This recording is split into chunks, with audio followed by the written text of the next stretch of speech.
A tsunami of anti-Muslim bigotry is sweeping through Britain, and it's been unleashed by apologists for Israel's mass slaughter of the Palestinian people. How's that happened? Well, here's a succinct summary. Last week, Labour blackmailed the Speaker of the House of Commons into overturning parliamentary protocol. Well, that's according to their own sources, who boastfully briefed journalists that that's what they had done. Why? Because the SNP's motion called for an unambiguous immediate ceasefire and, crucially, charged Israel with the collective punishment of the Palestinian people. Why does that matter? Because it means accepting the undeniable fact that Israel has committed war crimes, and from that, logical conclusions follow, such as ending arms sales, as well as sanctions, and so on and so forth. That is, using the only means that will have any impact on the Israeli state, actual pressure, rather than words, that is, hand-wringing, which the Israeli state knows it can easily just ignore, which is exactly what it does. So the Speaker of the House of Commons then attempted to protect himself from the resulting firestorm by claiming that his decision was actually driven by threats to the security and lives of politicians. How does this make any sense? Well, the Sky News political correspondent Matthew Thompson tweeted, "The question I keep asking myself this morning, and I suspect Lindsay Hoyle was asking himself yesterday, is, what if? What if there had been an attack on an MP related to last night's debates? What if, in light of such horror, questions were suddenly asked about why the Speaker didn't allow MPs to vote on several options?" As I responded, are you suggesting a terrorist would have called off their attack if the Speaker hasn't surrendered to the Labour blackmail to crush the SNP motion? I don't even know how this makes sense. I can't even understand the thought processes to arrive here. Genuinely. What? Under the slightest bit of scrutiny, if you think about it for more than, 10 seconds, it falls apart. It doesn't make any sense. But this line of attack meant that rather than politicians being scrutinised for their complicity in one of the great crimes of our age, two things happened.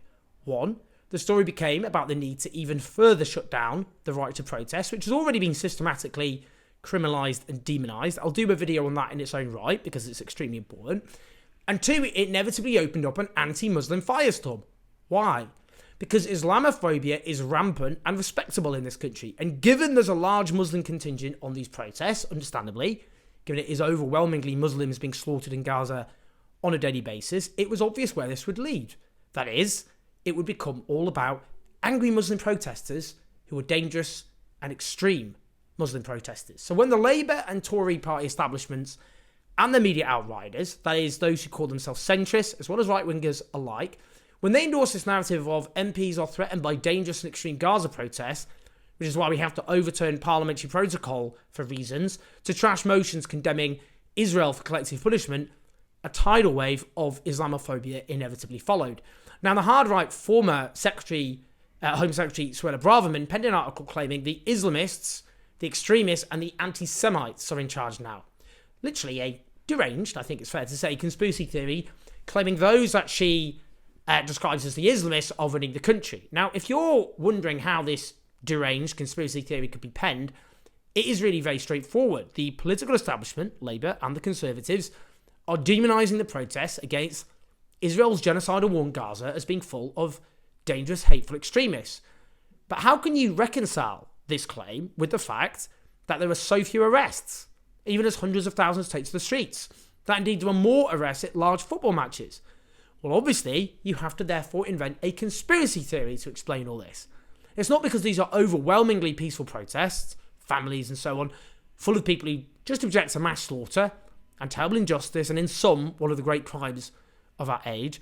It's because the Metropolitan Police are under the thumb of an all-powerful Islamist movement and their leftist allies, or maybe they've even been captured by this said Islamist movement. Now, the fact that the Metropolitan Police is institutionally racist and has repeatedly been found as such clearly has to be carefully put to one side here, as is the fact that anyone with any dealings with the Met know they love any excuse to crack down on such protests. It's just that even they need to find at least some rationale for arresting people. But for those who have led this campaign to demonise these protesters, given the image they've constructed of what are in actual fact peaceful protesters, what must logically follow is there should be mass arrests and a huge police crackdown. That hasn't happened. So how to explain it? Hence, the Islamophobic conspiracy theory. Well, both Labour and the Tories and their respective client journalists have laid the foundations here. Next, came the former Conservative Deputy Chairman, Lee Anderson. I heard the comments earlier you was making about Suella, some of the comments she made earlier this week, and I don't actually believe that these Islamists have got control of our country, but what I do believe is they've got control of Khan and they've got control of London. And again, this stems with Khan. He's actually given our capital city away to his mates. We've got Starmer. Beware, because if you let Labour in through the back door, expect more of this and expect our cities to be taken over by these lunatics.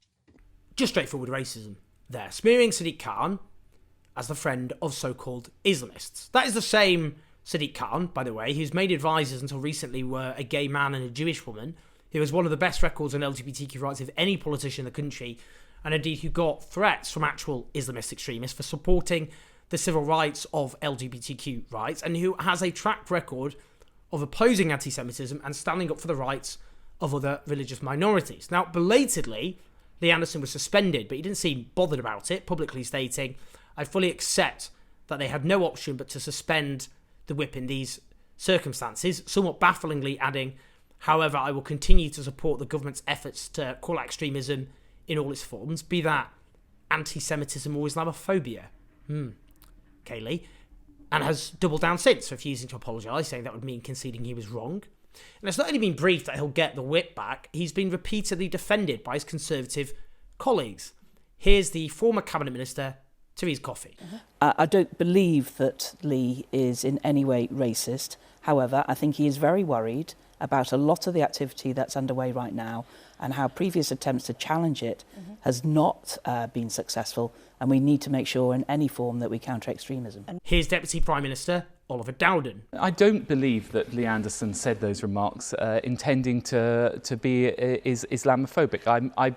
I listened to the comments of your previous contributor and the way in which they were she was concerned they would be interpreted, and for exactly that reason, the Prime Minister asked, indeed the Chief Whip asked for that apology. One wasn't forthcoming and action has been taken. I think that's the appropriate step to take. I think what Lee Anderson was more broadly expressing in his interviews and others have done is a deep concern, which, by the way, I also share, about the way in which politics has been conducted and what has happened over the past week.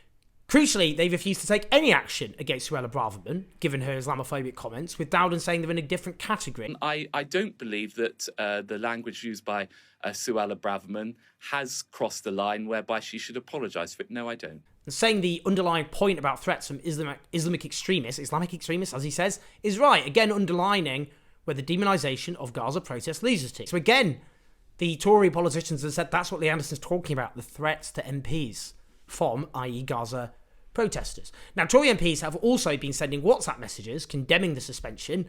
That included a Conservative whip, they're in charge of discipline, Joy Morrissey.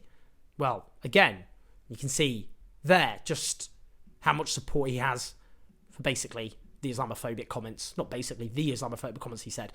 Then Rishi Sunak released a statement declaring legitimate protests have been hijacked by extremists to promote and glorify terrorism, that elected representatives are verbally threatened and physically, that there has been an explosion of anti-Semitism, but he said nothing about Islamophobia, despite having just been forced to suspend a politician over Islamophobia. And how about the BBC, whose headline was MP suspended over criticism of London Mayor? What the hell? Criticism? It was a racist smear. This in the week where it's been reported that anti-Muslim hatred has more than tripled since 7th of October. Now, the Islamophobia of the Tories should not be a surprise. Tory Baroness Saida Varsi, the party's most senior Muslim politician, has long described Islamophobia as very widespread in the Tories, saying it exists from top to bottom. The Tories have repeatedly quietly reinstated Tory members and councillors who said extreme Islamophobic things that they only suspend after they're publicly exposed. According to a 2020 poll of Tory members, 57% of those members have a negative attitude towards Muslims, 21% registering a very negative attitude, and nearly half saying that Islam is a threat to the British way of life. Just rampant Islamophobia throughout the Conservative Party. Unapologetic. Unashamed. When Boris Johnson compared Muslim women wearing the veil to bank robbers and letterboxes, he triggered a 375% surge in Islamophobic incidents. Now, as for Sadiq Khan, it was under David Cameron's leadership that the Tories, with their mayoral candidate Zach Goldsmith, led a aggressively Islamophobic campaign. That was in the 2016 London mayoral election. portraying him as being in league with Islamist extremists. Let's listen to Sadiq Khan. I'm unclear why Rishi Sunak, why members of his cabinet aren't calling this out and aren't condemning this. It's like they're complicit in this sort of racism.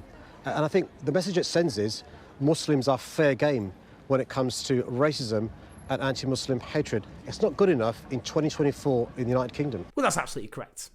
Now, the Tories are infested with Islamophobia, no question.